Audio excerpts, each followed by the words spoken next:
네, 안녕하세요. 안녕하세요. 네, 오늘부터 환경공학을 같이 공부하게 될 평혜림이라고 하고요. 오늘부터 이제 환경공학 수질 파트부터 점차적으로 시작하게 될 텐데, 이론반이잖아요. 그래서 기존의 뭐 문제풀이반이라든지 이런 것들과는 달리 기초적인 부분을 다루는 부분이기 때문에 이제 뭐 각종 지방직이나 환경부를 공부하시는 분들에게서 가장 중요한 파트라고 보시면 돼요. 그래서 보통 공부하시는 분들이 이론 파트 같은 경우에는 2번 정도는 반복해서 공부를 하시거든요. 그러니까 여러분들도 2번 공부하실 때 2번을 공부하신다는 뭐 확신은 없겠지만 뭐 한 번을 공부하시더라도 조금 정확하게 그때그때 공부하실 내용을 차근차근 정리를 해가면서 수업을 잘 들으셨으면 좋겠습니다. 되셨죠? 그러면 시작하겠습니다. 오늘은 일단은 과정은요, 수질 먼저 하고요. 그 다음에 여러분들 뭐 대충 공부를 해보시든가 아니면 대략적으로 뭐 환경공학이라는 과목에 대해서 전공 과목이니까 알아보고 오셨을 거 아니에요. 근데 가장 시험 문제에 많이 나오는 비중을 많이 차지하고 있는 부분이 수질과 대기예요. 그래서 환경공학 같은 경우에는 뭐 수질이라든지 대기라든지 폐기물, 그 다음에 소음 진동, 약간의 토양, 약간의 지하수, 이렇게 과목들이 여러 가지 이제 과목들이 6과목 다 통틀어서 한 6과목 정도가 되네요. 지하수 같은 경우에는 보통 토양과 맞물려서 공부를 하기 때문에 뭐 크게 잡으면 5과목 정도가 되는데요. 5과목의 양에 비해서 시험 출제되는 기준은 뭐 지방직이나 아니면 경력경쟁 기준으로 20문제 정도밖에 안 되잖아요.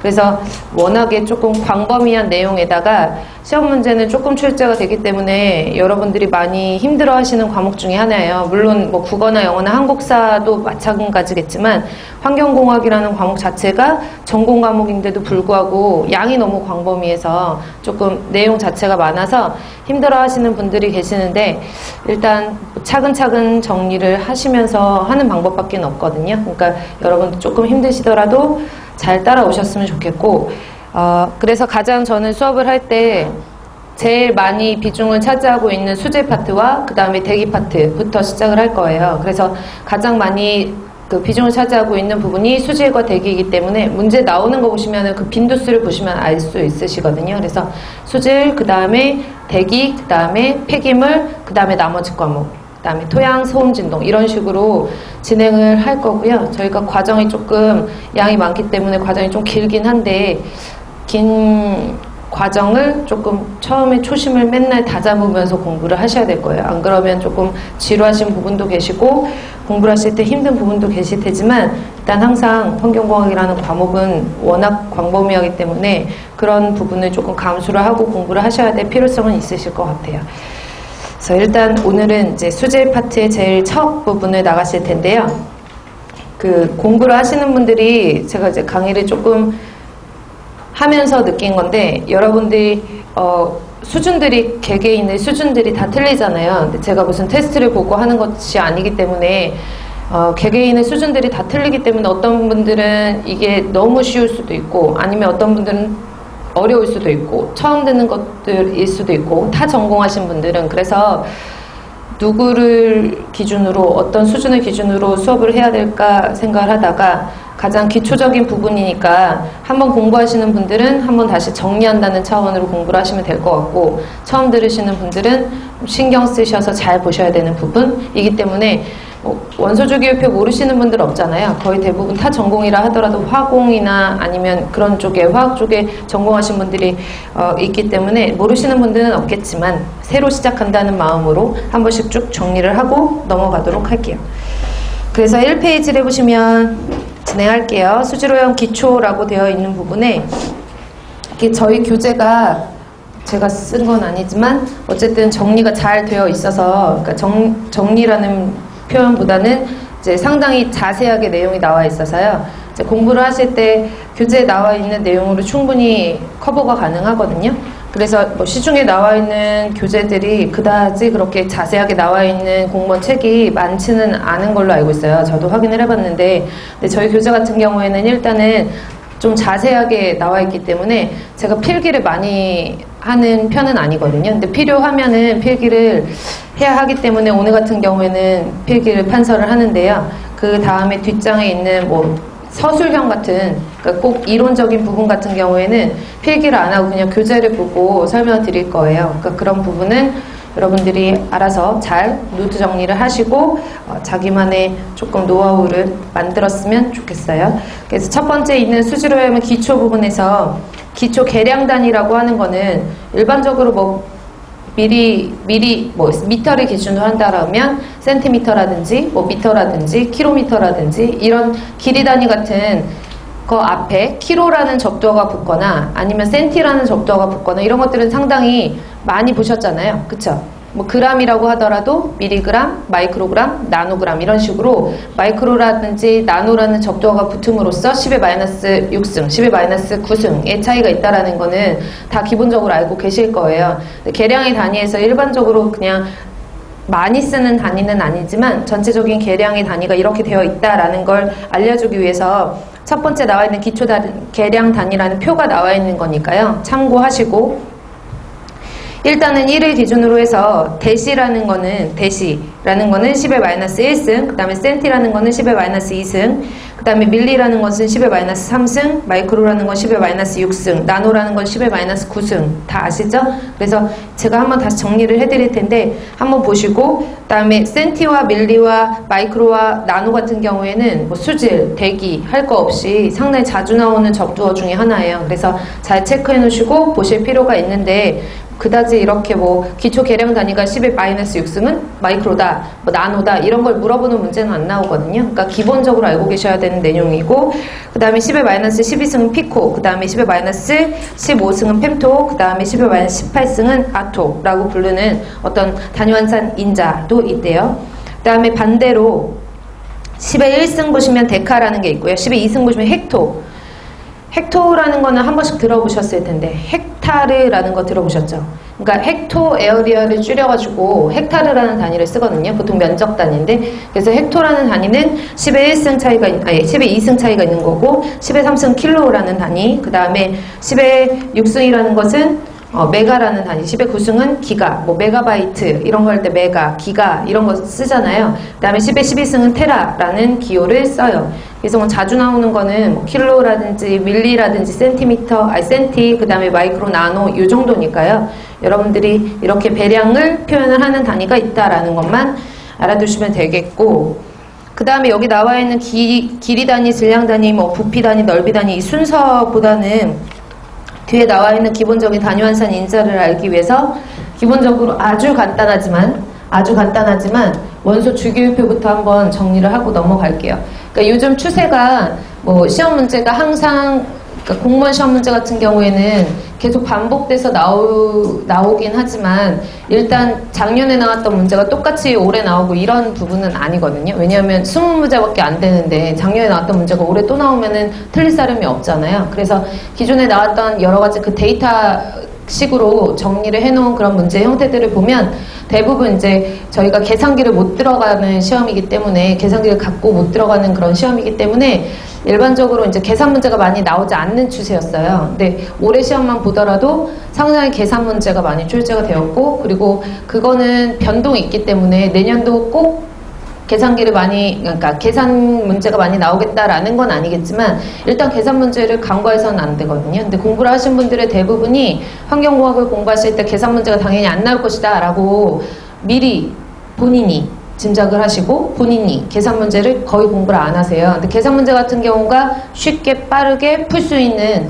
그리고 점수를 얻을 수 있는 문제이기 때문에 절대로 포기를 하시면 안 되거든요. 그래서 좀 간단한 문제라도 여러분들이 조금 복잡한 문제라도 계산기를 연습을 하실 때는 계산기를 사용하셔도 상관없지만, 뭐 소점 같은 경우에는 계산기를 사용하셔도 상관없지만 일단 풀어보셔야 돼요. 풀어보셔야 되기 때문에 기본적으로 수질에서 많이 쓰는 뭐 몰농도라든지 아니면은 당량 농도라는 노르말 농도라든지, 기본적으로 이번에 시험 문제 나왔던 2016년에 나왔던 것도 몰 분율에 관련된 어떤 그 분율에 관련된 내용이라든지 이런 것들을 조금 정리를 한번 할 필요성이 있어서 시간이 조금 오래 걸리더라도 앞에 나와 있는 기초 단위환산은 하고 넘어갈게요. 그래서 원소주기율표를 먼저 보시면 모르시는 분들은 한 명도 없겠지만 저희가 여러분들이 화학시험도 보시기 때문에 뭐 원소 주기율표는 다 기본적으로 알고 계시잖아요. 그러니까 수질에서 필요한 아니면 대기에서 필요한 환경공학에서 필요한 기본적인 원소 주기율표는 1번부터 20번 정도까지만 알고 계시면 되거든요. 그래서 수소부터 시작하면 수소, 헬륨, 리튬, 베릴륨, 붕소, 탄소, 질소. 그래서 저 앞자만 따서 수엘리베, 붕탄질 뭐 이렇게 외우시잖아요. 그 다음에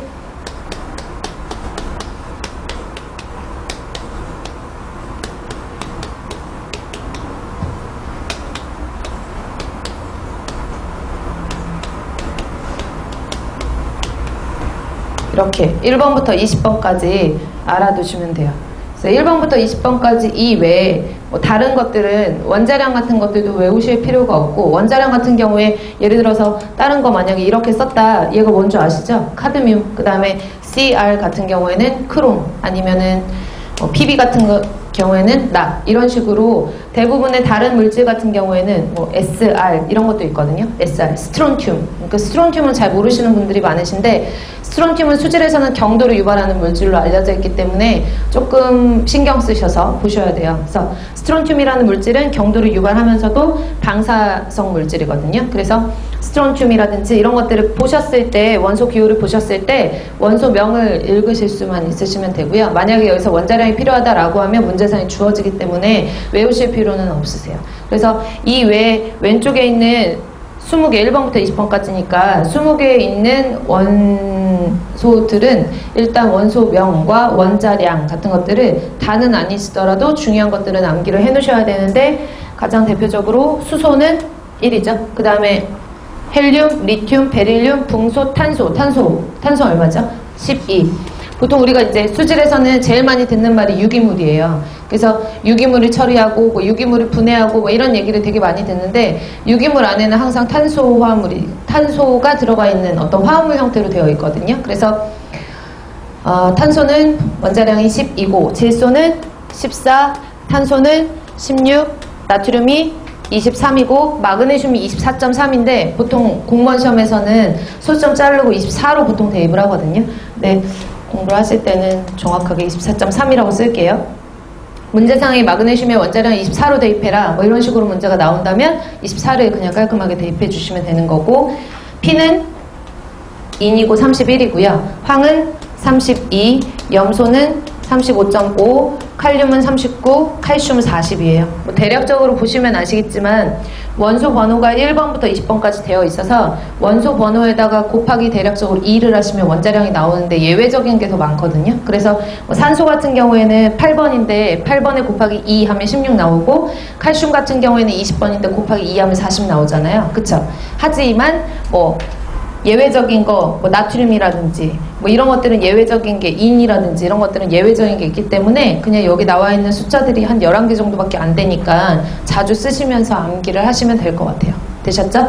자, 원자량이라는 것은 지금 조금 전에 제가 썼다시피 원소에 대해서 썼고 원소명에 대해서 썼고 그 다음에 원자량에 대해서 썼는데, 원자량이라는 것은 제가 옆에 쓴 내용을 보면 뭐 수소는 1이고 탄소는 12고 질소는 14고 이렇게 쓴 것처럼 옆에 단위가 붙지 않아요. 뭐 그람이라든지 미리그람이라든지 킬로그램 같은 단위가 붙지 않거든요. 근데 원자량이라는 것은 상대적인 질량값이에요. 수소가 1이라고 했을 때 탄소는 몇 배 무겁냐, 이런 상대적인 질량값이기 때문에 기본적으로 수소라는 원자를 진짜 쟀을 때 1g이라든지 1mg 이런 수치가 나오는 건 아니잖아요. 그쵸? 그래서 상대적인 질량이기 때문에 단위가 없어요.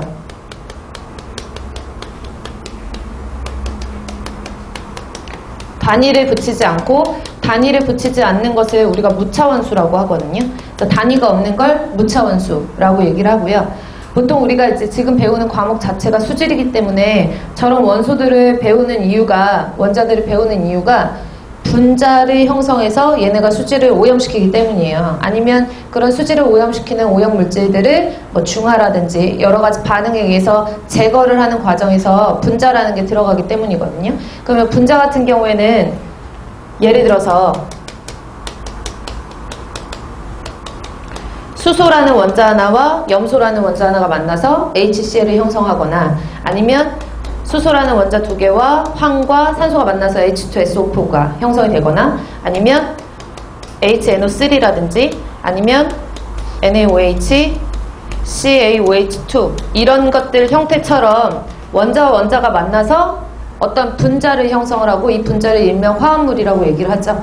이런 형태로 수지를 오염시킬 수도 있고 아니면 대기를 오염시킬 수도 있고 아니면 수질 오염물질 같은 것들을 제거하는 데 사용하는 시약일 수도 있어요.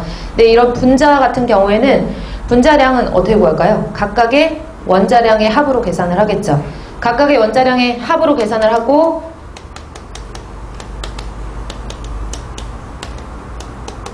위에서 원자량이라는 것은 단위가 없는 무차원수라고 했기 때문에 분자량도 마찬가지로 원자량의 합으로 계산하는 분자량도 단위가 없어요. 그러니까 원칙상으로는 단위가 없는 얘도 무슨 수예요? 무차원수예요.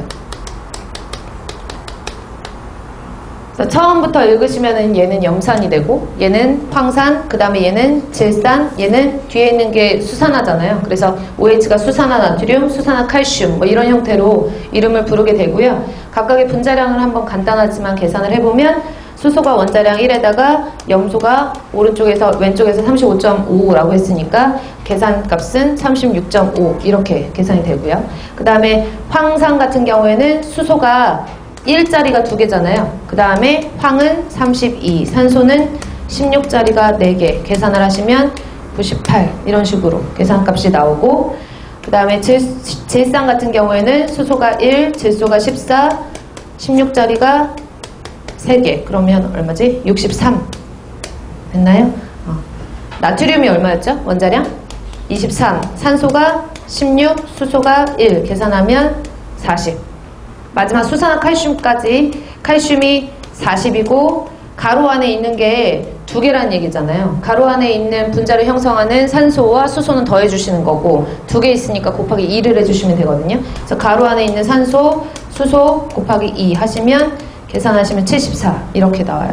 그래서 분자량은 뭐 간단하니까 여러분들이 왼쪽에 있는 원자량을 다 암기를 하셔서 기본적인 분자량은 여러분들이 자주 나오는 건 암기하고 계시는 게 좋거든요. 그래서 뭐 염산, 황산, 뭐 수산화트륨, 수산칼슘, 나중에 탄산칼슘 이런 것들 형성까지 뭐 여러분들이 조금 단위들을 암기를 해놓으셨으면 이 분자량을 암기를 해놓으셨으면 좋겠어요. 지금 왼쪽에 제가 지금 분자량을 써놓은 값을 보면 36.5 옆에 단위가 안 붙었잖아요. 여기도 단위가 안 붙었고 단위가 안 붙었고 단위가 안 붙었어요. 왜냐하면 원자량은 단위가 없는 무차원수라고 했고 원자량의 합으로 계산한 분자량도 단위가 없는 무차원수이기 때문에 단위를 붙이지 않거든요. 근데 이렇게 쓰다 보니까 좀 불편한 거예요. 예를 들어서 NaOH다라고 하면 NaOH에 40g 들어간 거랑 40kg 들어가서 물을 오염시켰을 때 그 오염 정도가 틀리잖아요. 그래서 우리가 조금 사용하기 편하게 단위를 붙이자라는 게 나온 거죠. 그래서 단위를 붙여서 분자량에다가 g을 붙일 수도 있고 아니면 분자량에 미리그램을 붙일 수도 있고 분자량에 킬로그램을 붙일 수도 있었던 거죠. 일반적으로 조금 사용하기 편리하게. 그래서 분자량에 g을 붙였다라고 하면 그램 분자량이라고 이름을 붙이고 미리그램의 분자량에 미리그램을 붙였다 그러면 미리그램 분자량, 킬로그램을 붙였다 그러면 킬로그램 분자량 이런 식으로 그냥 간단하게 쓸 수가 있죠. 되셨나요? 그러면 NaOH의 미리그램 분자량은 40mg이 될 것이고 맞나요? NaOH의 킬로그램 분자량은 40kg, NaOH의 그램 분자량은 40g 이런 식으로 여러분들 간단하게 보시면 되거든요. 그래서 이 내용을 가지고 기본적으로 몰이라는 개념을 배우는 거죠. 몰이라는 거는 다 한 번씩 들어는 보셨죠? 몰이라는 개념. 뭐 교재마다 MOLE라고 쓰는 것도 있고 MOL이라고 쓰는 것도 있어요. 얘네 차이는 여기서부터 저기까지 강의실의 거리가 한 3m다라고 하면 3m다 그러면 이렇게 쓰잖아요. 그쵸? 근데 얘 원래 쓸 때는 이렇게 써야 되지 않나요? 몰도 이런 차이예요. 원래 몰이라는 것은 MOL이라고 써야 되지만 기호로 표시를 하면 MOL이라고 쓰는 거거든요. 보통 우리가 미터를 쓸 때 이렇게 쓰지 왼쪽처럼 이렇게 쓰진 않잖아요. 그래서 몰이라는 개념도 그냥 MOL이라는 걸로 통일을 해서 여러분들이 알아두시면 되고요. 몰에 대한 화학적인 개념은 6.023 곱하기 10의 23개의 입자를 의미한다 라고 정의가 되어 있어요. 근데 화학적으로 그렇게 알려진 거지. 우리는 화학적으로 보다는 어떤 단위환상 개념으로 알고 계시면 되기 때문에 앞으로 공부를 하실 때는 1몰이라는 것은 그람 분자량이다 라고 알고 계시면 돼요. 그러니까 1몰에 대한 개념은 어떤 질량의 개념이거든요. 예를 들어서 조금 전에 NaOH에 대해서 설명을 드렸는데 NaOH 1몰이다 라고 하면 NaOH 몇 그램 들어가 있는 거예요? 40g 들어가 있는 거죠. 1몰은 그람 분자량이니까. 그쵸? NaOH가 어떤 물에 1몰이 들어가 있다라는 얘기는 40g이 들어가 있다는 얘기고요. 2몰이 들어가 있다라는 얘기는 80g이 들어가 있다는 얘기고 3몰이 들어가 있다는 얘기는 120g이 들어가 있다는 얘기예요. 그래서 몰에 대한 개념은 질량 개념이라고 보시면 되고 이 몰수가 많으면 많을수록 물에 어떤 오염물질이 이 몰수가 많이 들어가면 들어갈수록 오염이 되어 있다라는 걸로 여러분들이 알고 계셔도 무방하신 거죠. 그쵸? 그래서 몰에 대한 개념을 보시면 앞에서 제가 단위를 간단하게 말씀드렸는데 그 다음에 기초 계량 단위까지 말씀을 드렸는데 그람이라는 것보다 10의 3승 작으면 미리그람, 그 다음에 그람보다 10의 3승 크면 킬로그램 이런 식으로 쓸 수 있었잖아요. 분자량도 그래서 그람, 미리그람, 분자량, 킬로그램 분자량 이런 식으로 설명을 드렸는데 마찬가지로 몰이라는 단위 앞에도 뭐 밀이라는 접두어를 붙여도 되고요. 아니면 킬로라는 접두어를 붙여서 쓸 수도 있어요. 그래서 예를 들어서 미리그람 분자량이다 라고 하면 1몰이라는 거 앞에 똑같이 뭐라는 접두어를 붙이면 돼요? 1ml라는 접두어를 붙이면 되거든요. 그래서 1ml몰은 미리그람 분자량. 예를 들어서 CaOH2 1ml몰은 수산화칼슘 1ml몰은 얼마인가 이렇게 나오면 74mg이라는 걸 아셔야지만 쉽게 단위환산을 하실 수가 있거든요. 그 다음에 세 번째로는 킬로그램 분자량이다 라고 하면 그람 앞에 킬로라는 접두어가 붙었기 때문에 마찬가지로 몰 앞에 킬로라는 접두어를 붙여서 1km몰이라고 써주시면 되는 거예요. 그래서 기본적으로 1몰에 해당하는 양 1m몰, 1km몰 이런 식으로 알아두시면 되는데 가장 기본은 이거잖아요. 그쵸? 그래서 1몰은 그람 분자량이다 라는 것만 알아두시면 나머지 뭐 밀이라든지 킬로라든지 이런 것들은 접두어를 붙이시면 되는 거기 때문에 그냥 기본적으로 1몰은 그람 분자량이다 이렇게 알아두시면 돼요. 그래서 농도를 쓰실 때 몰이라는 개념 상당히 많이 나오잖아요. 그쵸? 몰 퍼 리터라는 몰농도 이런 개념이 많이 나오는데 몰에 대한 정확한 정의를 알고 계셔야지만 되는 거니까 이렇게 알아두시고요. 그 다음에 두 번째로 몰 다음에 많이 쓰이는 게 당량이라는 개념이에요. 당량. 영어로는 equivalent라고 쓰고요. 그 다음에 몰과 마찬가지로 equivalent를 이렇게 쭉 쓰는 경우는 드물잖아요. 그러니까 기호로 쓸 때는 앞에 있는 EQ만 줄여가지고 이렇게 당량이라고 표시를 하죠. 그래서 원래 당량 같은 경우에는 수소 1과 그러니까 수소 1 원자량과 뭐 합하고 있는 양, 뭐 6.023 곱하기 10의 23개 입자를 의미한다라고 했으면 얘는 당량 같은 경우에는 수소와 반응하고 있는 그 원자의 개수 뭐 이런 식으로 표현을 하거든요. 그래서 당량을 아시려면 일단은 당량에 대한 기본적인 개념을 보시면 일당량이라고 하는 것은 그람 분자량 나누기 가수예요. 이제 가수라는 말은 다른 말로 산화수 라고도 하고 원자가라고도 표현을 하거든요. 약간의 차이는 있겠지만 뭐 산화수, 원자가 같은 개념이라고 보시면 돼요. 그래서 뭐 크롬 같은 경우에는 삼가 크롬이 있고 육가 크롬이 있고 들어보셨죠? 그런 식으로 그 가수가 삼가, 육가, 뭐 철 같은 경우에는 이가철, 삼가철 이런 식으로 가수 자체가 의미하는 그 단위는요. 보통은 단위는 그러니까 정수예요. 정수. 단위가 없어요. 그래서 단위가 없는 걸로 그람 분자량을 가수로 나눠주시면 돼요. 예를 들어서 제가 진짜 가수에 대해서 설명을 드릴 텐데 예를 들어서 NaOH 같은 경우에는 그람 분자량 40g이잖아요. 이거를 가수로 나눈다라고 했을 때 얘는 1가거든요. 그래서 40g 나누기 1 이렇게 하면 어쨌든 단위는 g이라는 단위만 남는 거예요. 그러면 그람 분자량 나누기 가수를 하지 않고 가수는 단위가 없으니까 예를 들어서 미리그람 분자량을 가수로 나눌 수도 있잖아요. 미리그람 분자량 가수로 나눴다라고 하면 일당량 앞에 똑같이 뭐 붙이면 돼요? 미리당량 이렇게 써주시면 돼요. 미리Q. 그래서 얘를 일당량이라고도 하고요. 그람과 관련되어 있다 그래서 그람당량이라고도 해요. 그람당량. 그래서 1당량, g당량이라고 쓴 거는 1EQ를 의미하는 거고 1ml당량 아니면 밀리그램 당량 아니면 1mlEQ 이렇게 표현을 할 수도 있는 거죠. 그래서 표현하는 용어 자체가 좀 펼쳐서 쓸 수도 있고 단축해서 쓸 수도 있고 그러니까 그런 부분에 대해서 여러분들이 알고 계시면 되고 일단 당량을 계산하려면 가수를 모르면 계산이 안 돼요. 그쵸? 그래서 가수 계산하시는 거에 대해서 설명을 드릴 건데 원래 이제 산화수라는 것은 계산하는 방법이 교환전자수를 가지고 따지는 거거든요. 근데 우리가 시간도 없는데 교환전자수를 다 따지고 앉아있을 수는 없잖아요. 그래서 간단하게 이 가수를 계산하시는 방법에 대해서 설명을 드려야지 당량을 이해를 할 수가 있으니까 가수 계산하시는 거 먼저 정리를 할게요. 보통 이제 어떤 물질 같은 경우에는 어떤 원자가 만나서 이런 식으로 화합물의 형태로 존재를 하잖아요. 근데 화합물의 형태로 존재를 하는데 얘가 어떤 물질 자체가 산의 특성을 띈다라고 하면 산이라고 얘기를 하는 거고 그 다음에 OH 같은 게 들어가 있으면 염기잖아요. 염기의 특성을 띈다라고 하면 염기라고 얘기를 하는 거거든요.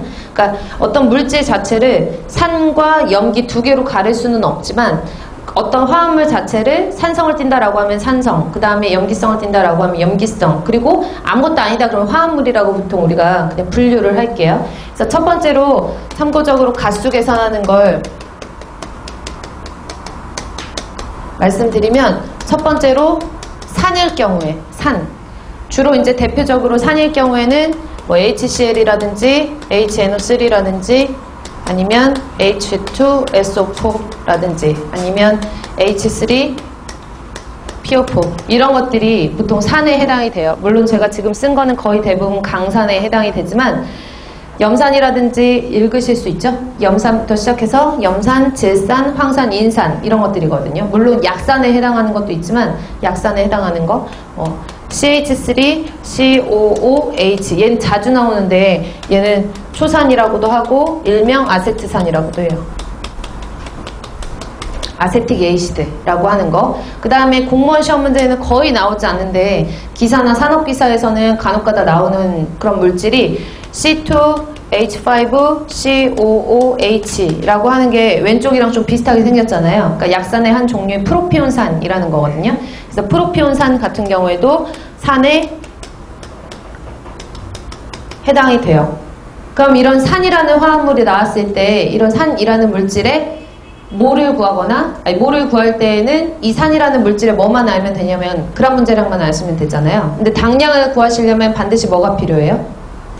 당량을 구하시려면 가수라는 게 필요한데 가수를 어떻게 계산을 하냐 원래는 교환전자수가 가수라고 했는데 일반적으로 쉽게 푸실 수 있는 방법이 산 같은 경우에는 수소이온의 개수를 가지고 그냥 대략적으로 산의 가수라고 보시면 돼요. 수소이온의 개수 되셨나요? 수소이온 왜 수소이온이라고 하냐면 이런 물질들이 그냥 우리가 가만히 있을 때에는 수소와 염소가 이렇게 붙어가지고 화합물 형태로 존재를 하지만 얘를 물속에다 넣으면 이온화가 되거든요. 양이온은 양이온대로 음이온은 음이온대로 그렇기 때문에 얘네가 물속에 들어갔을 때 수소이온이 형성이 되는데 이렇게 이온이 되었다라고 하는 것은 물속에 들어가서 얘네들이 이온화됐다라는 의미예요. 그래서 수소이온의 수가 가수라고 그냥 쉽게 봐두시면 돼요. 그러면 염산부터 시작해서 염산의 수소이온의 개수가 몇 개죠? 하나니까 얘는 1가짜리가 되는 거고 그 다음에 HNO3도 수소가 하나니까 1가 맞죠? H2SO4는 몇 가예요? 2가가 되는 거고 이해 가세요? H3PO4 같은 인산 같은 경우에는 수소이온이 3개니까 몇 가? 3가 이렇게 돼요. 근데 제가 이제 참고적으로 얘네가 1가, 1가, 2가, 3가가 될 수 있는 이유에 대해서 설명을 드리면 염산 같은 경우가 HCl이 물속에 들어가면 이온화가 되거든요. 이건 이제 뒤에서 나오는데 염산이 물속에 들어가면 얘네가 양이온은 양이온대로 음이온은 음이온대로 이온화가 돼요. 이온화가 되는 걸 표시를 할 때 이렇게 양쪽으로 화살표에서 이온화가 된다라고 표시를 하고 이온화 된다라는 말이 다른 말로 전리된다 아니면 헬이 된다라는 말과 같이 쓰여요. 그래서 뭐 문제를 봤을 때 5% 이온화 된다라고 하는 거는 이온화 되는 거, 전리된다라고 해도 동일한 용어고 헬이 된다라고 해도 동일한 용어라고 보시면 조금 공부하시기 편리하실 거예요. 어떤 책에는 이온화라고 나오고 어떤 책은 전리라고 나오고 어떤 책은 헬이라고 나오거든요. 그러니까 동일한 용어라고 보시면 되고, 얘네가 이온화되고 전리되고 헬이가 되면 양이온은 양이온대로 음이온은 음이온대로 이렇게 이온화가 되잖아요. 그래서 이온화가 됐을 때 거의 예외적인 게 아닌 이상 거의 대부분 앞에 붙어 있는 원소가 양이온이에요. 그래서 수소가 하나가 나오고 염소가 이렇게 이온화가 되거든요. 근데 수소 아직 가르쳐 드리진 않았지만 아까 전에 제가 수소 위에다 플러스 이렇게 하나 썼어요. 수소는 원래 갖고 있는 가수가 1가거든요. 그래서 수소는 플러스 1가고 염소는 마이너스 1가. 그래서 이렇게 이온화시키고 전리시키고 해리시켰을 때 나오는 수소 이온이 하나니까 1가라고 보시면 되고요. HNO3도 마찬가지겠죠. 그쵸? HNO3 같은 경우에도 질산이 HNO3는 이온화되고 전리되고 해리가 되면 수소이온 하나와 뒤에는 어떻게 쓸까 고민하지 마시고 앞에 있는 양이온만 찾았으면 뒤에 있는 건 뭉태기로 쓰시면 돼요. 그래서 뒤에 있는 거는 NO3라고 쓰시고 이렇게 마이너스 이렇게 써주시면 되고요. 그 다음에 황산하고 인산 보시면 H2SO4라고 했는데 이온화되고 전리되고 헬이 되면 수소이온이 2개가 있다고 해서 얘가 2 플러스 이렇게 되는 게 아니에요. 수소이온은 원래 갖고 있는 고유의 가수가 플러스 1가이기 때문에 얘가 플러스 1가에서 변하면 안 되거든요. 얘가 플러스 1가고 이 플러스 1가짜리가 몇 개 있어요? 2개 있다라는 걸 앞에다 숫자 2를 써서 이렇게 표시를 해주셔야 되고, 나머지는 SO4라고 쓰시고 가수를 써주시면 돼요. 제가 가수를 쓸 때 조금 그냥 손쉽게 쓰잖아요. 뒤에 있는 이온 같은 경우에는 가수의 법칙에 따르면 안정한 화합물일 경우에, 안정한 화합물이라는 얘기는 얘가 갖고 있는 가수가 없다라는 얘기거든요. 얘가 이온성 물질이 아니라는 얘기예요. 만약에 얘가 이온성 물질이다 그러면 여기 플러스나 마이너스가 붙어야 되는데 아무것도 없다는 얘기는 안정한 물질이라는 얘기예요. 안정한 물질인 경우에 양이온의 가수와 음이온의 가수를 더하면, 산화수에 더하면 그 값이 제로가 돼야 되거든요. 이해 가세요? 그러면 H2SO4라는 황산 같은 경우에는 앞에 있는 수소이온이 갖고 있는 가수가 플러스 2가잖아요. 플러스 1가짜리가 2개니까. 맞죠? 그럼 뒤에 있는 황산이온 같은 경우에는 안 봐도 마이너스 2가가 돼야 되는 거예요. 마이너스 2가. 정리되시나요? 그러면 인산 마지막으로 한 번만 더 해볼게요. 인산이라는 H3PO4 같은 경우에는 이온화하고 전리되고 해리가 되면 수소이온이 플러스 1가라는 건 변함이 없으니까 수소이온이 몇 개가 나오고? 3개니까 앞에다 3을 써주시고 뒤에는 PO4라고 써주시고 얘는 당연히 몇 가겠어요? 마이너스 3가겠죠? 그래서 이렇게 표시를 해주시면 돼요. 그래서 가수를 보셨을 때 이온화 시켰을 때 생성되는 생성물의, 여기가 이제 반응물이고 이쪽이 생성물이라고 하면 생성되는 그 수소이온의 개수에 따라서 쉽게 가수를 계산을 하실 수가 있죠. 네, 초산이나 프로피온산 같은 경우에는 딱 보시면은 수소이온의 개수를 따지려면 초산은 한 4가? 그 다음에 프로피온산 같은 경우에는 6가? 뭐 이런 식으로 보이잖아요. 그냥 단순 눈으로만 보시면. 근데 쟤네는 조금 제가 지금 수소이온의 수를 가지고 가수로 계산하여라라는 것은 손쉽게 계산을 하라고 그냥 눈으로 보고 계산을 하라고 저렇게 표시를 해드리는 거고, 원칙적인 방법은 요거라 그랬잖아요. 그쵸? 그래서 초산이나 프로피온산 같은 경우에도 이온화를 시켜보면 초산이 CH3, COOH 암기하시는 게 좋아요. 초산 같은 경우에는 화학식 암기하시고, 초산을 이온화를 시키잖아요. 그러면 이온화를 시키고 전리를 시키고 해리를 시키면 보통은 앞에 나와 있는 원소 하나가 양이온이라고 했어요. 앞에 나와 있는 원소 하나가 양이온이라고 했는데 예외적인 게 몇 개 있다 그랬잖아요. 얘가 그 예외거든요. 그래서 앞에 있는 탄소가 뭐 양이온, 나머지가 음이온 이게 아니라 어디까지가 한 묶음이냐면 여기까지가 한 묶음이에요. 그래서 CH3, COO까지가 한 묶음이고 뒤에 수소가 하나가 남는 거거든요. 그러면 CH3, COO까지가 한 묶음이고 수소가 하나 남는데 수소가 양이온이죠. 그럼 앞에가 음이온이죠. 대부분은 앞에가 양이온이 붙고 뒤에가 음이온이 붙는데 초산과 그 다음에 프로피온산 같은 약산의 대표적인 한 2가지 정도만 앞에 붙어 있는 게 음이온이다 이렇게 알고 계시면 될 것 같아요. 그래서 CH3, COOH 라는 초산, 아세트산은 CH3COO까지가 한 묶음이고 음이온이고, 그 다음에 뒤에 나와 있는 수소이온이 양이온인데 수소이온이 플러스 1가니까 당연히 앞에 나와 있는 CH3COO는 마이너스 1가가 되는 거죠. 얘는 이름을 부를 때 초산이온이라고 이름을 붙이거든요. 초산이온. 얘는 수소이온이고. 그 다음에 프로피온산 같은 경우에도 C2H5COOH라고 보면 생긴 게 위에 있는 초산하고 비슷하잖아요. 그쵸? 그래서 이온화하는 것도 동일하다고 보시면 돼요. 그래서 C2 어디까지가 한 묶음이에요? C2H5COO까지가 한 묶음이고 뒤에 나와 있는 수소가 이제 하나거든요. 그래서 쓰시면 C2H5COO까지가 한 묶음, 뒤에 나와 있는 수소가 한 묶음. 그래서 수소는 플러스 1가면 앞에 나와 있는 C2H5COO는 마이너스 이온. 이런 식으로 이온화를 시키고, 이온화를 시켰을 때 생성되는 수소 이온이 몇 개예요? 하나씩이잖아요. 그래서 마찬가지로 초산 같은 경우에도 몇 가냐면 1가짜리 화합물이 되는 거고, 프로피온산도 마찬가지로 1가짜리 화합물이 되는 거예요. 그래서 헷갈리시면 안 되는 게 앞에 나와 있는 초산과 프로피온산은 뒤에 나와 있는 수소 이온 자체가 이온화됐을 때 생성되는 수소 이온이다 라는 걸 알고 계셔야지만 가수를 계산하실 수가 있고, 가수를 아셔야지만 뒤에 나오는 당량을 계산하실 수가 있는 거죠. 되셨죠? 그 다음에 두 번째로는 이제 산을 다 했으니까 두 번째로는 염기. 염기 같은 경우에는 보통 예외적인 게 없어요. 그래서 염기는 NaOH라든지 대표적으로 뭐 CaOH2라든지 뭐 KOH라든지 이런 화합물은 없긴 하지만 CrOH3 이런 거는 있지만 CrOH6 이런 건 없거든요. 근데 지금 제가 가수 계산안이라고 쓰는 거니까 그냥 대표적으로 이런 게 있구나 라고 알고 계시면 되는데, 염기의 공통적인 특징을 보시면 다 뭐를 갖고 있어요? OH를 갖고 있죠.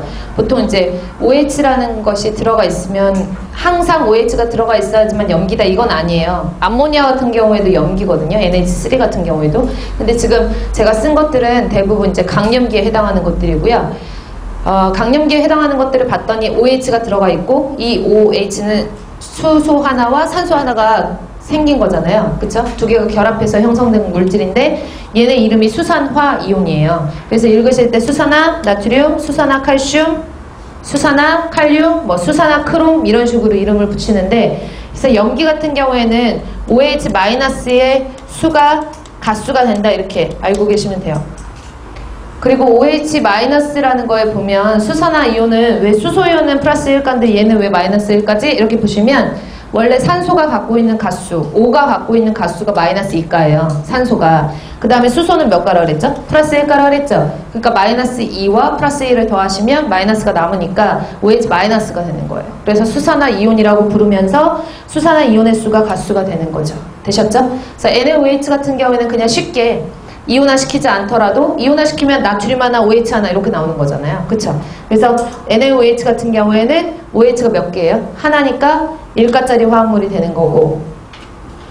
되셨죠? 옆에 있는 CaOH2 같은 경우에는 소석회. 그러니까 수산화칼슘이라고도 부르지만 소석회라고도 하거든요. 얘는 수산화나트륨이라고 부르지만 가정소다라고도 얘기를 해요. 그래서 이런 용어들도 알고 계시면 좋아요. 뭐 가정소다 80%짜리를 뭐 염산이 얼만큼 들어가 있는 것들을 중화시키기 위해서 가성소다를 썼다 그러면 얘가 NaOH라는 건 알고 계셔야 되고, CaOH2 같은 경우는 소석회라고 일명 부르거든요. 그래서 수산화칼슘 같은 경우에는 OH가 몇 개 있어요? 2개 있으니까 2가짜리 화합물이 되는 거고, KOH 같은 경우에는 수산화칼륨으로 1가짜리 화합물, 그 이거 CrOH3 같은 경우에는 수산화크롬이라고 했잖아요. 그쵸? 맞나요? 그러면 수산화크롬 같은 경우에는 얘가 OH가 3개 붙어 있으니까 몇 가예요? 3가죠. 얘는 몇 가예요? 6가예요. 그러면 여기까지 딱 보신 내용으로 보시면 CrOH3에 붙어 있는 크롬은 얘가 몇 가짜리 크롬일까요? 3가짜리 크롬이겠죠. 왜냐하면 오른쪽에 있는 게 마이너스 1가짜리가 3개가 있으니까 왼쪽에 있는 크롬 자체가 양이온 3가가 돼야 되는 거예요. 그 뒤에 있는 CrOH6 같은 경우에는 저기 붙어있는 크롬은 몇 가 크롬이에요? 6가 크롬이죠. 원래 실질적으로는 이런 식으로 화합물을 형성하지는 않고 나중에 크롬 처리하는 방법을 보시면 6가 크롬이 있다라고 하면 6가 크롬을 3가 크롬으로 환원시킨 다음에 삼각크롬이 있는 상태에서 수산화 이온을 가하죠. 보통 pH를 높여서. 그래서 얘를 가해서 CrOH3 형태로 침전해서 제거를 하거든요. 그래서 OH가 보통 3개가 붙어 있으면 수산화 이온이 붙어 있으면 수산화 화합물을 줄여서 수산화물이라고 얘기를 하고, 이 수산화물 같은 경우에는 3개가 붙어 있을 때 침전성이 가장 좋아요. 그래서 OH가 붙어 있으면 침전해서 보통 제거를 하는구나, 이렇게 알고 계시면 될 것 같아요. 그래서 여기까지 산과 염기에 대한 가수 계산하는 걸 설명드렸고, 그러면 제가 앞에서 화합물이라는 것은 산이라고도 할 수 있고 염기라고도 할 수 있는데, 그것도 해당하지 않는다, 산도 아니고 염기도 아니다 그러면 그냥 화합물이라고 보통 얘기를 한다라고 했잖아요. 그래서 세 번째로는 그냥 일명 화합물일 경우에 가수 계산하는 방법. 그래서 대표적으로 NaCl 아니면 CaCl2 이런 것들도 있을 수가 있고, 아니면 MgCl2.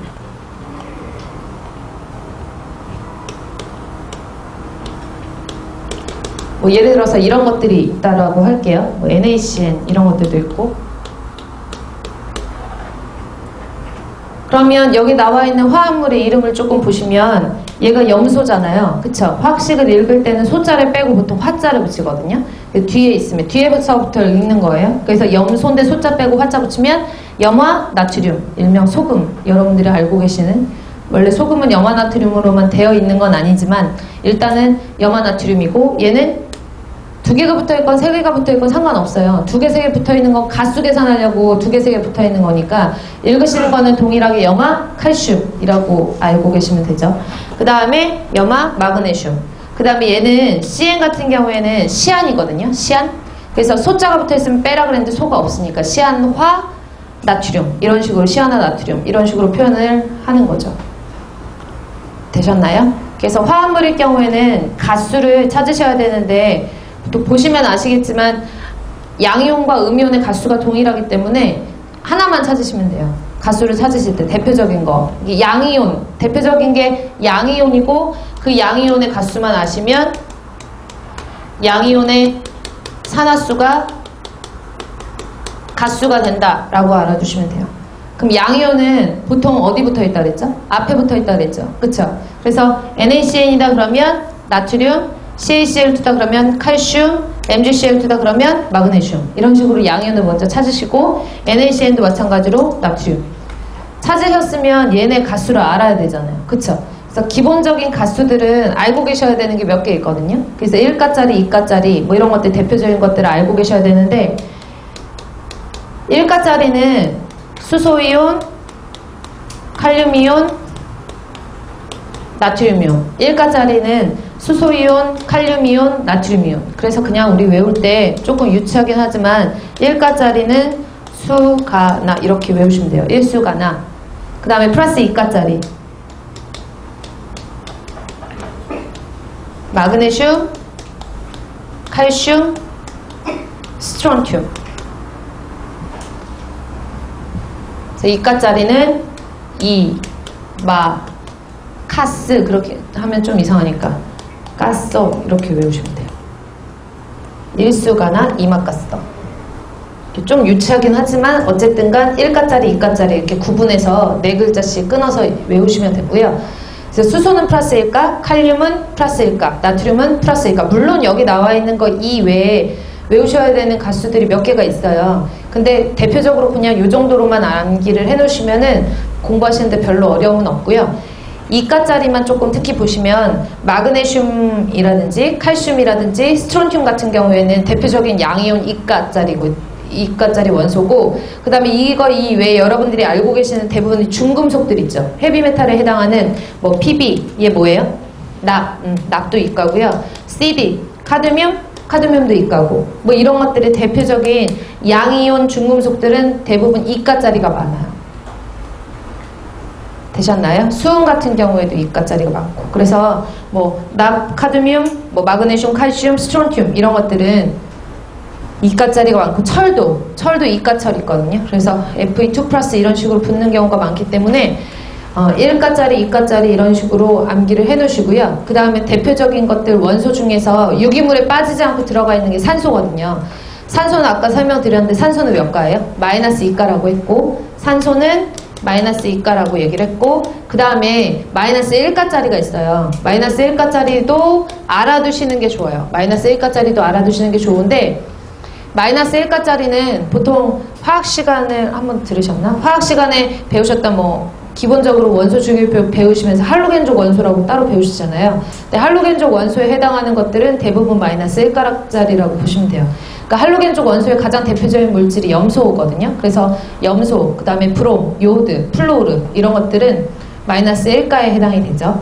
할로겐족 원소에 해당하는 게 뭐가 있다고요? 염소, 브롬, 요오드, 플로르 이런 것들은 마이너스 1가예요. 대표적으로. 그래서 기본적으로 알고 계셔야 되는 게 이거를 알고 계셔야지 화합물일 경우에 가수 계산을 하실 수가 있기 때문에 기본적으로 이 정도로는 알고 계셔야 되고요. 그럼 이걸 가지고 화합물의 가수를 한번 계산해 볼게요. NaCl은 양이온을 먼저 찾아라. 양이온은 보통 어디 붙어 있다? 앞에 붙어 있고, 앞에 붙어 있는 거 나트륨 찾으셨으면 나트륨이 몇 가예요? 1가죠. 일수가 나 했을 때 나가 1가 있었으니까. 그래서 얘는 1가짜리 화합물이 되는 거고, CCl2 같은 경우에는 칼슘이 일수가 나 2, 마, 가, 써 할 때 까잖아요. 까. 그쵸? 그래서 얘는 몇 가? 2가라고 보시면 되고, MgCl2도 마찬가지로 몇 가예요? 2, 마 할 때 2가에 해당이 되죠. 되셨나요? NaCN 같은 경우에는 몇 가일까요? 1가. 얘네 이온화 잠깐 시켜보면 CaCl2를 이온화시키고 또 뭐 시켜요? 전리시키고 해리시킨다고 하면 앞에 나와 있는 양이온화나 염소이온화나 이렇게 쓰거든요. 나중에 이온화해야 되는 경우가 많이 생기니까 일부러 연습을 하는 거예요. 그럼 칼슘 자체가 갖고 있는 가수가 2가라 그랬죠. 근데 염소 같은 경우에는 할로겐족 원소로, 할로겐족 원소는 대부분 몇 가? 마이너스 1가라 그랬으니까 마이너스 1가짜리가 몇 개 붙어야 돼요? 2개 붙어야 되는 거. 그래서 2가 붙는 거거든요. 2가 앞으로 이렇게 이온화를 시켰을 때. 그럼 MgCl2도 마찬가지로 이온화시키고 전리시키고 해리시켰을 때 마그네슘 하나, 염소 하나 붙는데 얘는 플러스 2가, 얘는 마이너스 1가인데 2개가 돼야 되니까 MgCl2가 되는 거죠. 되셨나요? 그래서 1가짜리와 2가짜리, 마이너스 1가짜리 기본적으로 알고 계시는 화합물, 그러니까 기본적으로 알고 계셔야 되는 가수를 아시면 화합물의 산화수를 계산을 하실 수가 있어요. 지금 화합물 같은 경우까지 산, 염기, 화합물까지는 기본적으로 알고 계셔야 되는 거지, 쟤를 가지고 염산의 가수가 몇 가인가, 황산의 가수가 몇 가인가 이런 문제 죽어도 안 나오거든요. 근데 지금부터 설명드리는 산화제의 경우, 산화제라는 거 들어보셨죠? 산화제라는 거 화학 시간에 배우실 때 다른 물질은 산화시키고 자기 자신은 환원되는 거 뭐 이런 식으로 배우셨을 거예요. 산화와 환원 동시에 되고 있잖아요. 그쵸? 산화와 환원 같은 경우에는 동시에 화학 반응이 진행될 때 한 물질이 산화가 되면 다른 물질은 환원이 되는 거거든요. 근데 산화제라는 건 다른 물질을 산화시키는 거예요. 그럼 반대로 자기는 환원이 되는 거죠. 그래서 산화제라는 가장 대표적인 물질 자체가 보통 여러분들이 알고 계시는 산화제라는 거는 살균 소독 기능이 있는 것들은 거의 대부분 산화제라고 알고 계시면 돼요. 살균 소독 기능. 대표적으로 수질에서는 살균 소독 기능을 가지고 있는 게 수돗물 무슨 소독한다 그랬죠? 염소 산화제예요. 그리고 오존 살균기라고 들어보셨어요? 오존도 마찬가지로 산화제에 해당이 되고요. 그 다음에 산소도 산화제의 일종이고요. 수질에서는 과산화수소도 조금 중요한 산화제의 역할을 하거든요. 그래서 나중에 펜톤산화라든지 이런 고도산화법 배우실 때 과산화수소도 산화제의 한 종류로 사용이 되고, 그 다음에 COD라고 들어보셨죠? COD는 화학적 산소 요구량이라고 하는 거잖아요. 그래서 화학적 산소 요구량에서 COD를 어떤 시약을 넣고 산화를 시키냐에 따라서 COD 망간법, COD 크롬법 이런 식으로 표현을 하거든요. 그때 사용하는 산화제의 종류가 망간을 사용한다라고 하면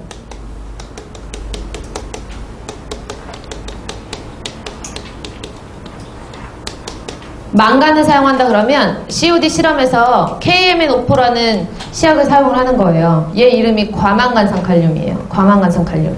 그래서 KMNO4를 넣고 그 다음에 어떤 유기물을 분해를 해서 산화 분해를 해서 유기물의 산화 분해율이 많다라고 하면 산화제가 많이 들어간 것과 비등비등하게, 지금 설명하기에는 조금 COD 할 때 나중에 설명드릴 테지만 어쨌든간 COD 실험할 때 사용하는 유기물 분해하기 위해서 사용하는 시약이 KMNO4라는 이름이 과망간산칼륨이 들어갔다라고 하면 COD 망간법이라고 얘기를 하는 거고, 그 다음에 K2CR2O7이라고 하는 게 있어요. K2CR2O7.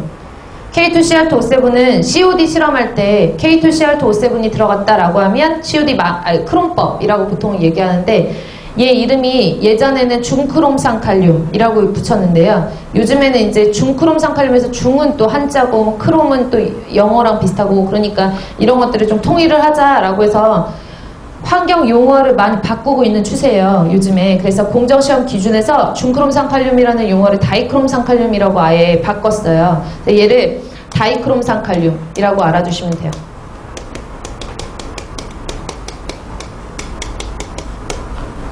그래서 과망화산칼륨과 다이크롬산칼륨 이런 것들 이외에 산화제 종류에 대해서는 제가 앞에서 살균 소독의 기능을 가지고 있는 거, 이런 것들은 거의 대부분 산화제라고 알고 계시면 된다라고 했는데, 대표적으로 가수 계산하실 땐 요거 두 개만 알고 계시면 되고요. 얘는 문제 나와요. 구분 문제.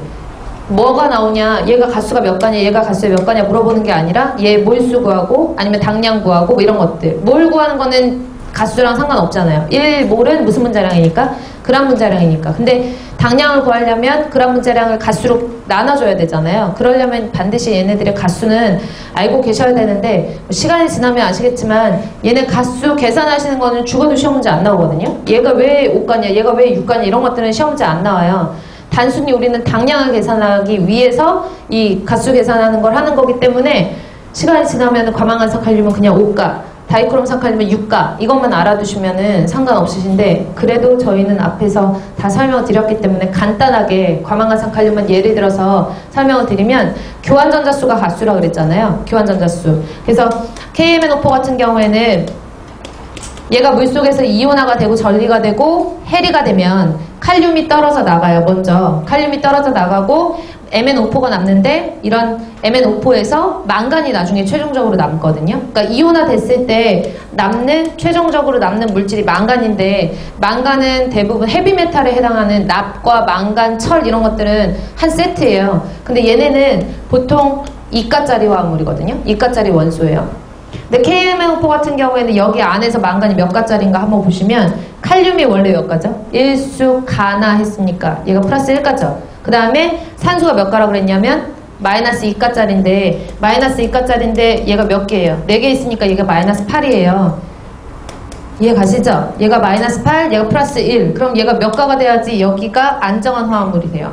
플러스 7가여야지. 그쵸? 그러니까 요 자체 내에 있는 망간은 플러스 7가였는데, 망간이 나중에 이온화돼서 남는 망간은 자연스럽게 플러스 2가짜리 화합물, 원소거든요. 그러니까 교환된 전자수가, 전자의 차이가 몇 개가 차이가 있냐면 5개가 차이가 있는 거예요. 그래서 얘가 5가짜리 화합물이 되는 거예요. 되셨나요? K2CR2O7도 마찬가지예요. 그래서 이 K2CR2O7도 간단하게 설명드리면, 얘가 플러스 2가죠. 이렇게 써도 되죠? 칼륨이 플러스 1가짜리가 2개니까. 맞죠? 그 다음에 여기 나와 있는 O7 같은 경우에는 마이너스 2가짜리가 7개니까, 마이너스 2가짜리가 7개니까 마이너스 14가 될 거 아니에요? 그럼 얘가 플러스 얼마가 돼요? 12. 맞죠? 얘가 플러스 12가 되는데, 얘가 플러스 12가 되는 거는 하나로 나누면은 얘가 2개가 있으니까 여기 안에 들어가 있는 크롬은 몇 가 크롬이라는 얘기예요. 6가 크롬이거든요. 근데 실제로 얘가 남아있을 때는 크롬이 몇 가짜리로 남냐 하면 3가짜리로 남는단 말이에요. 근데 3가짜리가 나중에 이온화가 됐을 때 처음에 반응물이 크롬이 2개로 시작했으면 나중에 생성되는 물질들도 별 이변이 없는 한 2개의 크롬이 남아야 되거든요. 그래서 3가짜리 크롬이 2개로 이온화돼서 남는다라고 했을 때 3가짜리가 2개니까 얘가 갖고 있는 가수가 플러스 6가잖아요. 그쵸? 여기서는 플러스 12, 통틀어서 플러스 10이었는데 여기서는 통틀어서 플러스 6이 됐잖아요. 몇 개의 전자가 차이가 있는 거예요? 6개의 전자가 차이가 있죠. 그래서 K2CR2O7 같은 다이크롬산칼륨은 플러스 6가짜리 화합물이 되는 거예요. 이해 가시나요? 그래서 산화제에서 과망한산칼륨하고 다이크롬산칼륨은 그냥 KMNO4가 몇 가예요? 라고 하면 5가, K2CR2O7 다이크롬산칼륨은 6가라는 게 바로 나오셔야지만 계산하시기가 조금 더 수월하시거든요. 그래서 제가 지금 교환전자수를 설명은 드렸지만 암기를 해놓으시는 게 아마 더 편리하실 거예요. 그래서 암기를 하시고, 지금까지 한 내용은 다 당량이라는 걸 위해서 한 거거든요. 당량이라는 걸 위해서. 그러면 당량을 다시 한번 써볼게요. 아까 당량이라고 썼던 거 밑에 보시면 당량 이퀴밸런트라고 쓰고 얘를 줄여서 EQ라고 쓴다 그랬고요. 당량이라는 개념을 1당량을 그람 문자량 나누기 가수라고 썼어요. 맞죠? 그리고 1, 만약에 얘를 미리그람 분자량 나누기 가수다라고 했을 때 똑같이 앞에다가 적두어 미리를 붙이면 된다 그랬죠? 그래서 EQ 앞에 미리를 붙이면 미리 EQ 내지는 미리그람 당량 이런 식으로 읽을 수 있다라고 했거든요. 그러면 앞에서 저희가 했던 거 몇 가지만 하면 예를 들어서 H2SO4 그 다음에 CaOH2 그 다음에 KMNO4 이 세 가지만 대표적으로 해볼게요. 그러면 H2SO4 같은 경우에는 1몰은 아까 계산했잖아요. 수소 1자리가 2개, 황이 32, 산소가 16자리가 4개 계산하면 98 나오거든요. 그러면 1몰은 98에다가 그람 문자량이니까 98g 이렇게 쓰면 되죠. 맞죠? 1몰에 해당하는 양은. 그럼 1당량에 해당하는 것은 그람 문자량 나누기 가수라고 했으니까 그람 문자량 98 나누기 가수가 몇 가예요? 황산은 산이에요? 염기예요? 화합물이에요? 산화제예요? 산이잖아요. 산. 산일 경우에는 가수를 수소이온의 개수로 계산하라고 했으니까 수소이온의 개수가 2개니까 그냥 안 봐도 나누기 2 하고 그람을 밖으로 이렇게 빼주시면 돼요. 되셨죠? 단위는 숫자는 숫자끼리, 단위는 단위끼리. 그러면 밑에 있는 CaOH2 해볼게요. 수산화 칼슘 같은 경우에는 1몰은 그람 문자량이니까 이거 아까 계산했는데 다시 한번 계산해보시면 74g 나와요. 1몰은 그람 문자량이니까. 그쵸? 1당량을 계산을 하시면 1당량은 수산화칼슘 74 나누기 CaOH2는 딱 봐도 뭐예요? 염기죠. 염기일 경우에는 OH-의 수가 가수가 된다라고 했으니까 OH-의 수가 몇 개예요? 2개 있으니까 얘는 2가짜리 그리고 그람을 뒤에 붙여주셔야 되죠. 그람 빼면 안 되죠. 그쵸? 1당량은 그람 문자량 나누기 가수니까 74 나누기 2로 계산을 하실 수가 있고요. 마지막 KMNO4 볼게요. KMNO4 같은 경우에는 1몰은 그람 문자량이라고 했는데 KMNO4에서 칼륨 원자량을 외우시라고 그랬는데 얘가 39고요. 망간 같은 경우가 안 외우셔도 되는데 55예요. 그리고 얘가 16자리가 4개거든요. 이거 다 더하시면 158 나와요. 158. 그래서 1몰에 해당하는 분자량을 구하여라 라고 하면 1몰은 그람 문자량이니까 몇 그람? 158g이 되는 거고 1몰은 158g이 되는 거고 1당량은 그람 문자량 나누기 가수죠. 그럼 그람 문자량은 얼마죠?